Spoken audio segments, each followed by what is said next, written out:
Adding manures and fertilizers, plant derive their nutrient from the soil.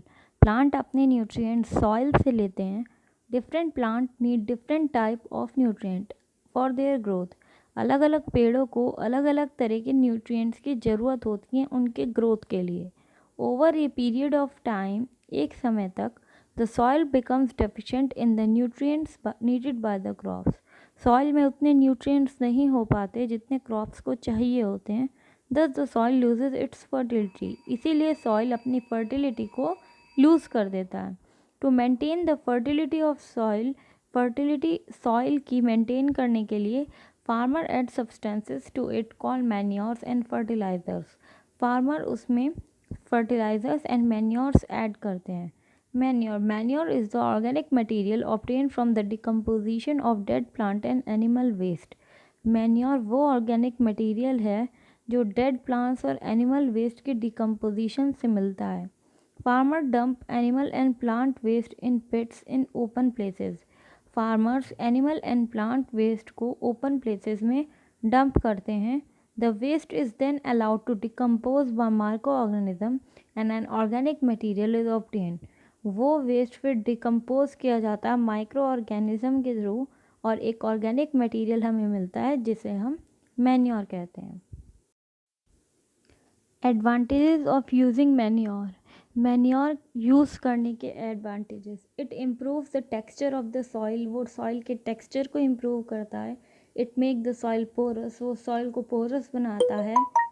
It enhances the water holding capacity of the soil. ये soil की water holding capacity को बढ़ाता है.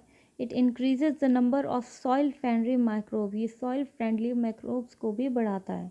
Fertilisers. Fertilisers are the chemical substances which provide one or more nutrients to the soil.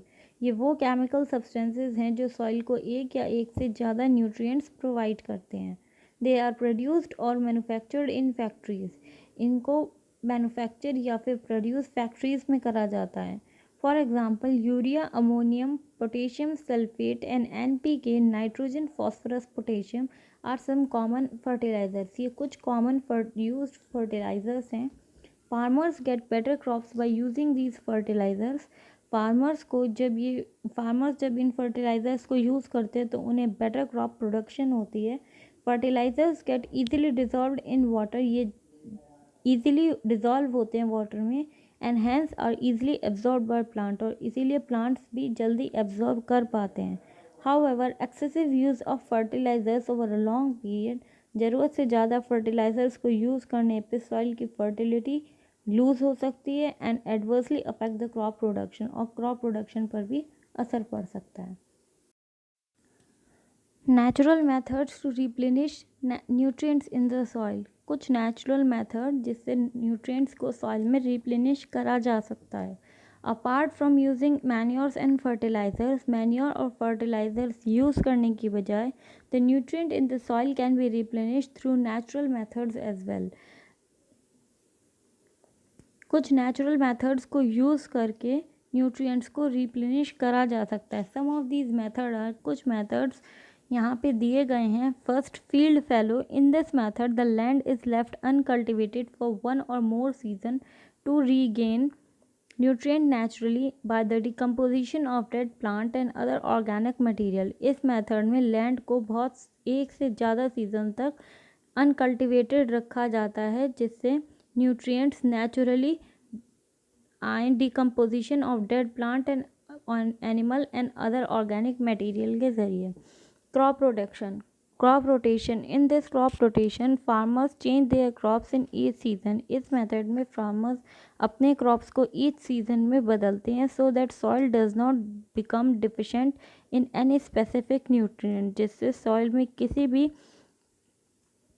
तरह के nutrient की कमी ना रहे. For example, farmer grow wheat in one season. जैसे कि फार्मर एक सीज़न में वीट उगाएंगे and legumes in the next season. और नेक्स्ट सीज़न में लेग्यूम्स उगाएंगे सेम फील्ड में.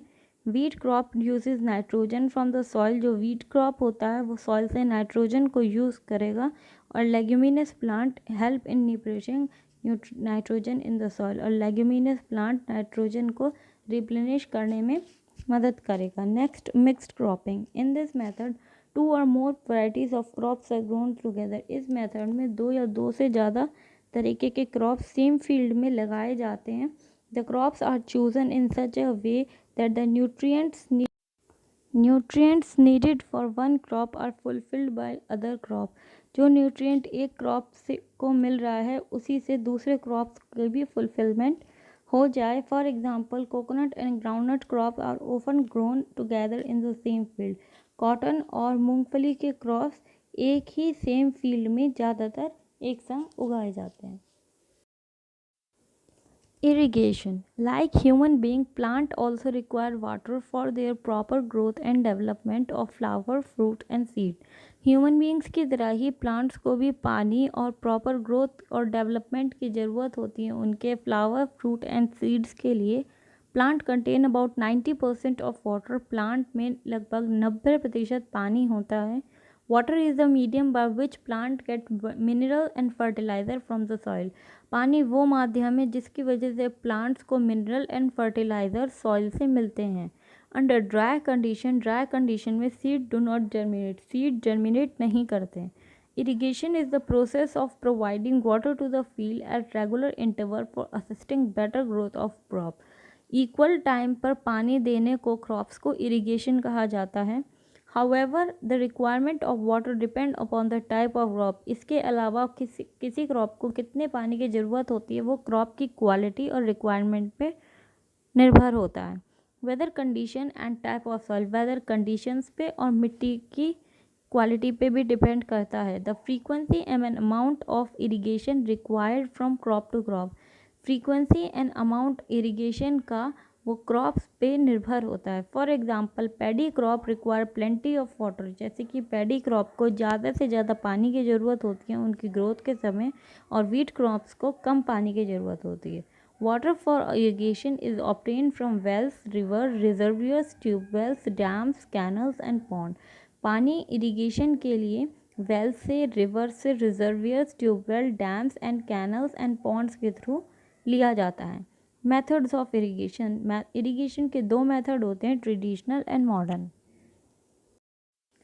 Traditional method of irrigation. Irrigation के 2 तरीके हैं, traditional method and modern method. Traditional method. In traditional method of irrigation involve the use of human और cattle for lifting water. इसमें human का या फिर कैटल का यूज़ होता है वाटर को लिफ्ट करने के लिए. This include chain pump, motor, rahat and ढेकली.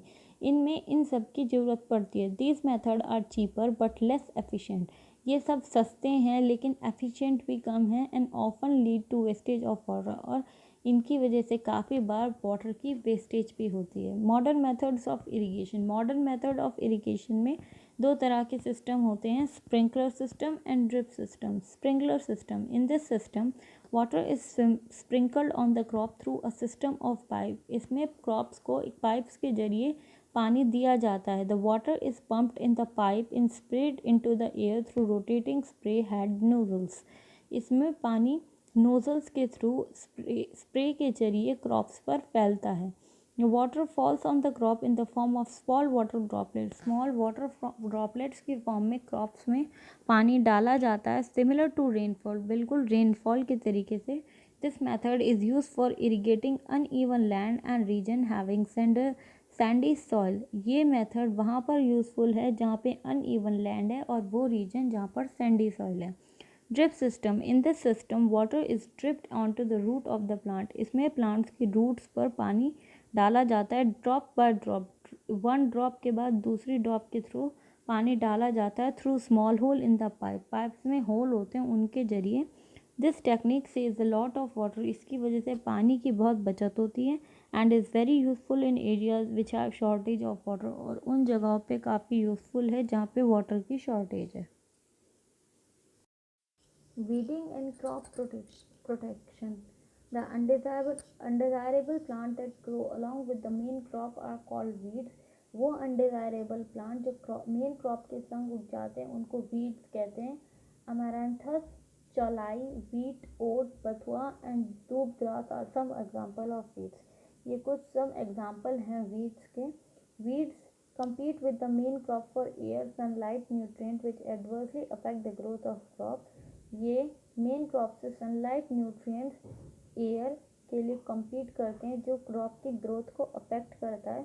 Some of them may can be even poisonous to human being and animal. ये पॉइजनस हो सकते हैं एनिमल ह्यूमन बींग्स के लिए. They spread very fast and should be removed before they produce flowers and seeds. ये बहुत जल्दी फैलते हैं और इससे पहले इनमें फ्लावर और सीड उगे इन्हें हटा देना चाहिए.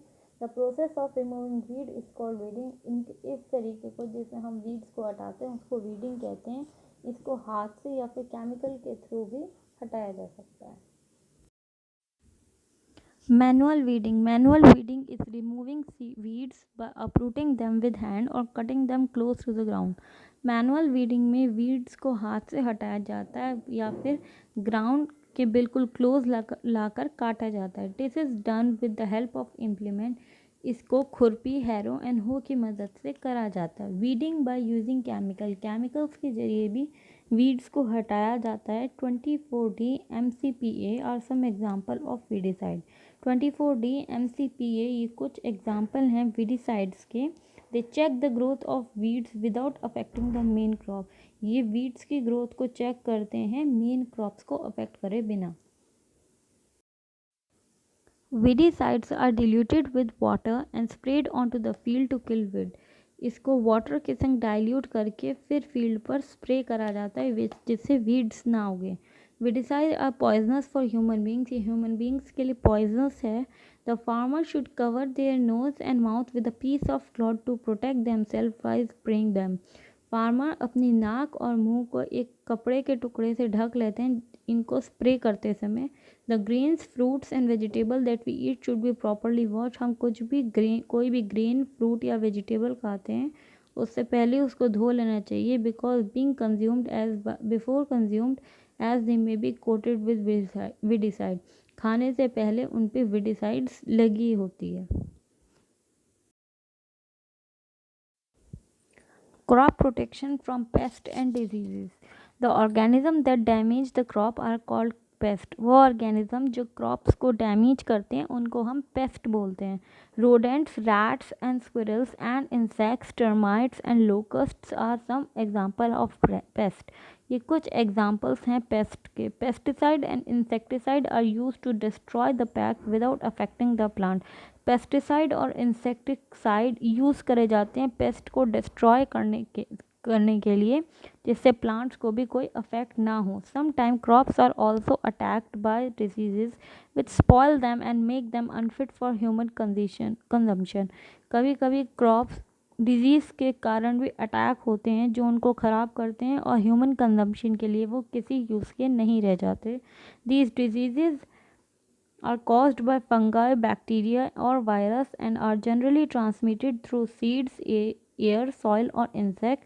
ये seeds, air, soil और insect के through transmit करे जाते हैं. Various chemical called herbicides are sprayed on plants to prevent crop disease. अलग अलग तरह के herbicide plants पे spray करे जाते हैं जिनसे crop diseases की परसेंटेज कम हो सके.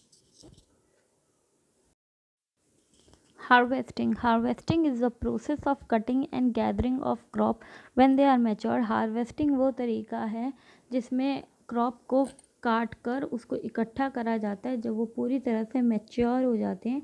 It can be done manually with the help of sickle और by using a machine called harvester. उनको मैनुअली या फिर सिकल की मदद से एक मशीन के थ्रू हार्वेस्टर से करा जाता है. After harvesting the grain is separated from the rest of plant. Harvesting के बाद ग्रेन को सेपरेट करा जाता है पूरे प्लांट से. This process is called threshing. इस प्रोसेस को हम थ्रेशिंग बोलते हैं. It can be done manually by making buffalo. After threshing the grain is separated from the chaff by fast moving wind. Threshing के बाद ग्रेन को separate करा जाता है चाफ से फास्ट मूविंग विंड के जरिए. This is called winnowing. इसको विनोइंग कहा जाता है. It can be done manually और by using a winnowing machine. इसको मैनुअली या फिर विनोइंग मशीन के थ्रू भी करा जा सकता है. ड्यूरिंग दिस प्रोसेस, इस प्रोसेस के द्वारा the grains are drop from a height slowly. Grains को एक हाइट से धीरे धीरे गिराया जाता है against the direction of wind. जिस डायरेक्शन में विंड चल रही है उस तरफ. एज अ रिजल्ट और रिजल्ट के तौर पे the lighter materials are carried away by the wind, lighter materials को विंड अपनी तरफ लेकर चल जाती है, एंड ग्रेन्स आर सेपरेटेड, और ग्रेन्स सेपरेटेड हो जाते हैं। Storage of food grains. After the production of crop grains, storage is an important task. Production of crop grains के बाद स्टोरेज एक इम्पॉर्टेंट टास्क है। It is not possible to sell the entire harvest immediately. एकदम सारे crop को एकदम बेचना वो पॉसिबल नहीं है। The storage of grains is required for future, इसलिए स्टोरेज ऑफ ग्रेन्स फ्यूचर के लिए ज़रूरी है, यूज़फुल है। The grains have to be protected from moisture, insect, rat and microorganism. इन सबसे ग्रेन्स को प्रोटेक्ट करना ज़रूरी है। Before storing the grains are properly dried in the sun in order to reduce the moisture. Storing करने से पहले grains को प्रॉपरली सन में सुखाया जाता है, जिससे मॉइस्चर और हट जाए और वो ज़्यादा समय तक स्टोर रह पाएँ। At commercial level grains are stored in granaries और सिलोज। कमर्शियल लेवल पे ग्रेन्स को ग्रेनरीज और सिलो में स्टोर करा जाता है। बिफोर स्टोरिंग ग्रेनरी और silos should be free from rodents. इन दोनों में रोडेंट, इंसेक्ट एंड माइक्रोब्स नहीं होने चाहिए। The grain is packed in gunny bags और jute bags and stored in stacks. After storing the grain, it is inspected periodically to ensure that it is not eaten up by pest or infected. Grains को gunny bag या फिर jute bags में pack करा जाता है, stacks में store करा जाता है, और स्टोर करने के बाद इसको पीरियडिकली समय समय पर देखा जाता है कि इसमें कोई भी पेस्ट या फिर इन्फेक्टेड डिजीज़ तो नहीं है। The storage area is kept clean, dry and properly ventilated. Pest are spread to keep the pest away. Pesticide spray करे जाते हैं पेस्ट को दूर रखने के लिए। Animal husbandry. Like plant, we get variety of food item from animal also. Plants की तरह हम बहुत से food item, variety of food items animal से पाते हैं. Rearing of animal on a large scale for food and other purposes is called animal husbandry. Animals को rear करना large scale पर food या फिर other purposes के लिए, उसको हम animal husbandry कहते हैं. Some example of food products obtained from animals are, कुछ एग्जाम्पल जो फूड प्रोडक्ट जो हमें एनिमल से मिलते हैं. Eggs obtained from poultry such as hen, duck and turkey. Honey obtained from honey bees. Milk obtained from milk mild animals such as cow, buffalo, goat and camel. Meat obtained from animals such as goat, sheep, fish and pig. Eggs हमें poultry animal hen, duck और Turkey से मिलते हैं. हनी हनी बीज से मिलता है. Milk हमें मिल्क देने वाले जानवर cow, buffalo, goat and camel से मिलता है. और मीट हमें goat, sheep, fish and pig से मिलता है. So students, thank you all for watching this video. I hope आप सबको ये वीडियो अच्छे से समझ आ गया होगा. We'll meet in next video of next chapter. Till then, goodbye. Stay safe.